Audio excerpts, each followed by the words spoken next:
Gentlemen, welcome back to the Tiege Hanley Starting a Business, Building a Brand vlog. This one, big, number 149. So, we want your feedback or your opinion on something. Give you sort of something that happened last week. Okay, so last Thursday, we had an hour-and-a-half call with an agency that did a bunch of research on you, our customers. Some of you might have actually talked to somebody or answered questions, and for you guys that did help us out on this, we want to seriously thank you, because we are trying to understand who our customer is and why people or men use Tiege Hanley. And so the big takeaway from this research, there were actually two takeaways from it, or two reasons why they said are the main driving forces for why people try Tiege Hanley. Number one is because, some people say because they want to look good, about being more attractive. But the other one was that it's healthy and it makes them feel like they're doing something good for themselves in terms of health. And this was something very different from what we thought. I mean, this was kind of a shocker. But what the company that did the research sort of deducted was that health and doing something that's good for you is one of the permissions that some of our users give themselves on why they are using skincare, because they're not comfortable coming out and being like, yeah, I just want to look good. And so health is sort of like the permission, like I said, that they give themselves. And they said that even though a lot of you guys that said, I'm doing this for my health, that was the permission, but the underlying, reason is because they want to look good or better, but they just don't want to say that, because there's still sort of a certain level of taboo around men using skincare. It's still not, super common or popular, and it's not being talked about enough. And so guys haven't really embraced it and being like, okay, yeah, hey, I'm using skincare because I want to look good. I don't want to look old and wrinkled. And so we want to know down in the comments, if you are somebody who is using Tiege Hanley, has used Tiege Hanley, why? Why are you using it? What is the reason? Is it because you want to look good? Is it because you want to do something healthy? Or is there some other reason why you're using skincare or Tiege Hanley, the skincare system? And down in the comments, let us know. The conversation was very good. There was a lot of great insight. It was a long call. They really dived into some granular things. But it kind of left me wanting more. I wanted to be able to identify exactly who our customer is and what they do and what they like and what they watch and so that we then could basically know exactly how we need to go about, attracting them to us. And unfortunately, there was no definitive answer. There's, some generalizations, but, I'm still left wanting more in terms of, why guys are using Tiege Hanley and what type of guy is using Tiege Hanley. And so this was something that we haven't really nailed down, other than, a lot of you guys are on YouTube. A lot of you are watching my content or the content of some of these other influencers, and that's sort of how you hear about us.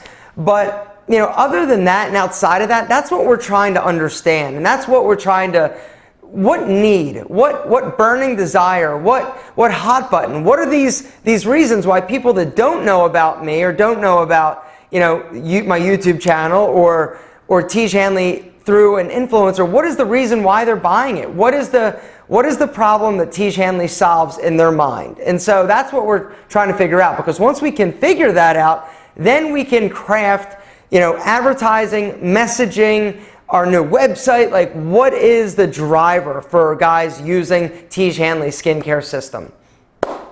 Your help would be greatly appreciated. So down in the comments, let us know, because everybody on the team is going to be down in those comments trying to feverishly figure it out. Honestly, what is the reason you use Tiege Hanley? Why did you start? Why do you continue? Down in the comments, let us know. Now, let's get to some of your questions, because there are so many questions. I want to dive in and get to as many as I can. Dawn and John Transformation business question. Do you feel it's imperative for a business to have a channel on YouTube and Instagram? So this is kind of like a mixed bag. The question is, do I feel like if you're a business, you should have an Instagram account, you should have a YouTube channel? You're talking to a YouTube guy, so of course I'm going to say yes. And there are a few reasons for the reason yes. One is YouTube is a search engine. It's not technically like a search engine, but next to Google, it's where people go to search for how to do things, how to look for things, how to, whatever. And so in my opinion, regardless of the business you have, if you have a business, you should have a YouTube presence. And then depending on what business you have and what you're selling and what you're doing, you should create content based on, around you being the expert in these different things. And then, if there's, say you're a fat loss clinic, right? And what I would do is I would go on and I would have like how to lose body fat, or I would look for other people that are doing similar things, or what people that are your customers would be searching for, and do videos so that they can find you. And then down in the description, you can have a link. Actually, perfect example. I met a guy today in Starbucks. We were talking, I've seen him around, and I said, well, what do you do? And he said, I have a testosterone and a hormone clinic. And I have a freestanding location down, in Atlanta. But I'm going to be getting rid of my lease because all of my leads are coming from YouTube. I've done videos about testosterone and some of the questions that I hear my patients asking, and I do videos on it. And so if people are asking, chances are people are searching. And so people basically watch his video, he became the expert, they click the link down below, and he's doing everything sort of online. He hasn't posted a video in a year, but he put up the framework and the foundation for now him to sort of reap the rewards. In terms of Instagram, I don't know. I mean, Instagram I use very differently. Instagram for me is just kind of like a place where I can post pictures that I'm interested in. I don't necessarily use it as much for business, but I know that Tiege Hanley has one. Most businesses do have an Instagram, and I really think it depends on you, your business, and will the pictures be relevant. But in terms of, if I had to pick, I'd pick YouTube over Instagram all day long. Michael Kinnaman says, hey Aaron, thanks in advance for looking at my question. What are your thoughts on selling courses? I'm in a position where I don't have a website, licensing, no following on social media, or YouTube, nothing, not a zip zilch. What should my first move be if this is a business I want to get into? Much love, man. So the question here is about selling information products. Information products, depending on the product that you're selling, you can do very well, but it really does, a lot of time, you're doing well because you build up an audience of people that are interested in your content, in your topic. What I would recommend if you're looking to start, you need to start building, I would say, your credibility and building your audience. Doing YouTube videos like we talked about in the last question is a great way. Writing blog posts, developing a website.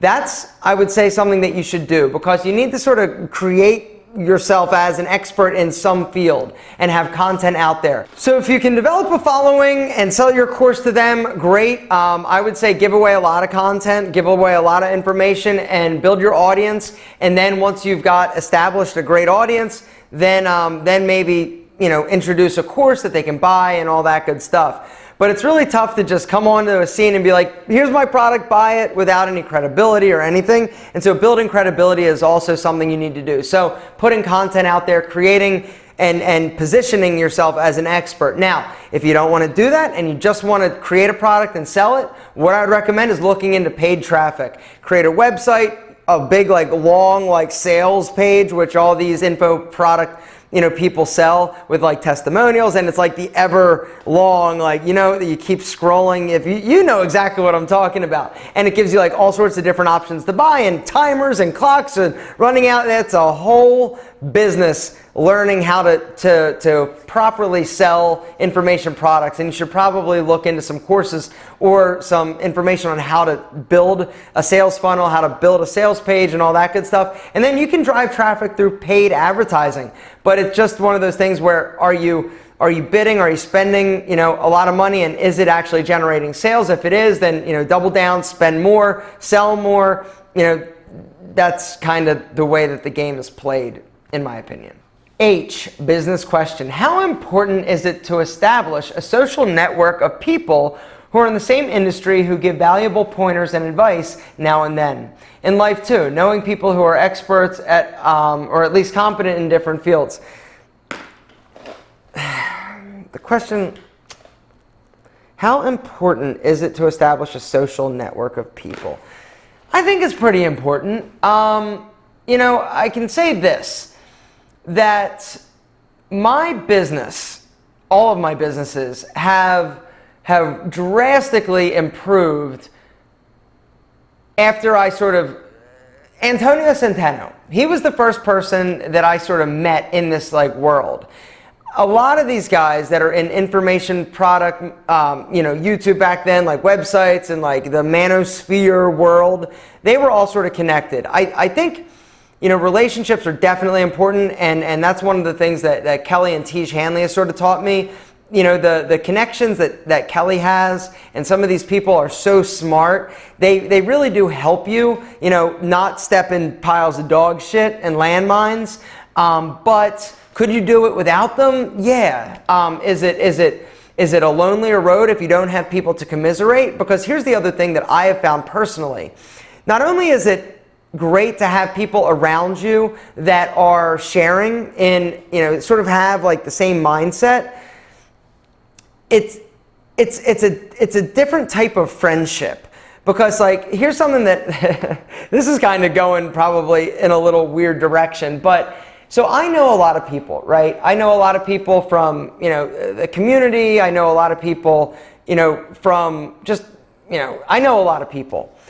And when I go to like parties of like my wife's friends and people that, you know, have like the 9-to-5 jobs and they've got, you know, the kids and they do all of that, I can have nice conversations, but to be completely honest, I have very, very, very little in common from them or with them, and they bring very, very little value to me. I don't really enjoy hanging out and talking. It's like, okay, you know, it's very surface level. But when I'm around people that are in my industry, when I'm around people that are on social media, that are entrepreneurs, that start businesses, it's a different world. I love being around those people. And they honestly, hang on. They energize me. They're going to give you so much value, and more than any like business tips or anything like that, it's a mental thing. It just makes you, it's like a different level of just energy, being around people that are in the same sort of space and world that you're in. And so I would say it's probably important to try and find those people. Is it critical? No. Could you be successful without them? Yes, but I'm telling you, the other thing and the other benefit is that before I met Antonio Centeno, I had never had anybody to call to sort of commiserate or to say like, oh man, I'm having a really bad day and this is why. You know, everybody else, nobody understands. And being an entrepreneur, you are going to face things that only other entrepreneurs can understand. You know, you telling your problems, you telling your struggles to somebody who has a 401k, who works a 9-to-5 job for the past 10 years and is ascending the corporate ladder. It's a different world, and they can't understand, and you can't understand what they're going through. And so being around people that are in the similar space as you, I've changed my mind. I think it is very, very important. But it could be done without it, but it makes life better when you are. I hope that helps. I don't know if it did. Did I confuse you? I'm sorry. On that note, before we get to the next question, I just want to throw this out there. That's one of the reasons why the Menfluential Conference here in Atlanta, Georgia, February 22nd or 23rd, 23rd, 24th, hold on. Hang tight. It is February 22nd and 23rd in Atlanta, Georgia, the Menfluential Conference. I'm just plugging it. I will link to down in the description, Menfluential Conference, if you want to go and buy your tickets.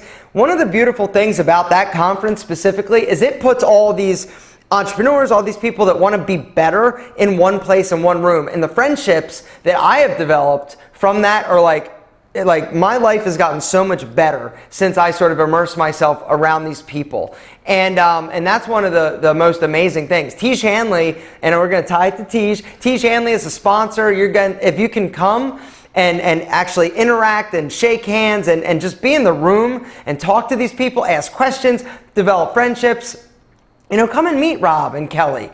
Me. Like, it's truly, I say it's a life-changing event, and I mean it. And I don't say that kind of crap very freely. It is a life-changing event. And if you can get here, I highly recommend it. Something new, if you're interested and you can't get here, we're now this year selling live streaming to the event for like $20. You can actually like be there and watch everything and sort of be like, it's almost like you're in the room, but you're watching it. Tickets right now are $20 for that. I don't know how long we're going to keep that. Depends on how many we get. If you want to check it out, you can go to the website and grab a virtual ticket as well. But the conference is a life changer. And so if you're looking to get around people that are inspiring, if you're looking to get in the same room with people that are passionate about just being awesome and improving themselves, their business, day one is all about entrepreneurship. Day two is all about like personal development. It is a life changer, man. And if you can get here, get here. If you can't, watch it. It's just awesome. Link below. Arish Maluja, sorry for butchering. He's a 21-year-old dude from India. So I've been bootstrapping up until now, and I've got my business off the ground. I want to take it to the next level, build a team. Recently, I approached an angel investor or angel investing firm, and I'm meeting with them soon. Do you have any tips on how to approach them and any tips to build a solid pitch deck? Thanks. So before my fitness center failed, my business partner and I, we went and we pitched to these angel investors. We were trying to start this concept called Move It, and I did start it. It was this group fitness facility where it was going to be franchised. Long story short, we were looking to raise money. So we went and actually pitched to angel investors. We also sat in on a bunch of pitches for other people.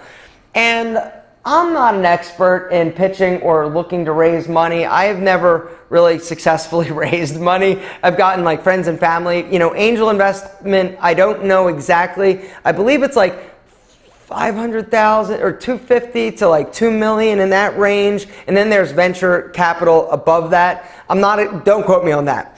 Anyway, it was tough. I mean, they grill you in terms of being prepared. You just need to know your numbers. It's kind of like going into Shark Tank, I guess. Go in there, have a business plan, have a just a great sort of analysis of the industry. You got to know your shit, and you got to go in there, know your numbers, know how these people are going to make their money and how they're going to make it back in what time, because that's, at the end of the day, that's what they're looking for. They're looking to make a return on their money, and you need to show them how they're going to do that and how they're going to trust you, a 21-year-old guy, with their money, because that's, I think, the other part of this. You need to, as much as you need to have a great pitch and you need to be, amazing in terms of your business model, you've got to present really well.